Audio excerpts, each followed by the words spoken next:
ఆ ఈదురుగాలులు, ఆ అలలు, సముద్రం అల్లకొల్లారు పరిస్థితుల్లో వీళ్ళ అల్లకొల్లారం అయిపోతున్నారు. కానీ ఆ తుఫాను కానీ, ఈదురుగాళ్ళు కానీ, అలలు కానీ ఆయన ప్రశాంతతకు భంగం కలగజేయట్లేదు. హాయిగా ఉన్నాడు. యేసు మీద ఆధారపడిన వాడికి అంత ప్రశాంతత నా దేవుడు ఇస్తాడు. అలాంటి ప్రశాంతత ఇచ్చేస్తాడు. అంత నెమ్మది వాడు పొందుతాడు. ఒకరోజు ఒక ఆవిడ కూతురింటికి వెళ్తుందట లండన్. వెళ్తుంటే దెబ్బతిని మునిగిపోతుంటే అందరూ కూడా అల్లకల్లారమైపోయి వాళ్ళ దేవుళ్ళకి ప్రార్థన చేస్తూ ఏడు చేస్తున్నారట, గోల పెడుతున్నారట. ఈవిడ మాత్రం పైన గిటారు తీసుకుని పాటలు పాడుతూ డ్యాన్స్ చేస్తుందట.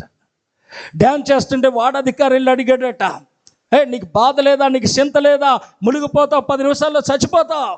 అప్పుడు ఆవిడందట, బాగుండి అవతల గట్టుకు వెళ్తే, లండన్ వెళ్తే నా కూతురింటికి వెళ్తాను, మునిగిపోతే నా తండ్రి ఇంటికి వెళ్తాను. దేవుని స్తోత్రం చెప్పండి.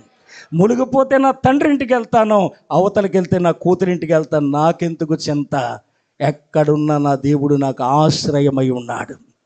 ఆయన ఆశ్రయించగలిగితే, ఆయన మీద ఆనుకోగలిగితే, అందుకే యెషయా గ్రంథం 26:3 చెప్పబడిన మాట, ఎవని మనసు నీ మీద ఆనుకుంటుందో వాణ్ణి పూర్ణ శాంతి గలవానిగా కాపాడుతావు.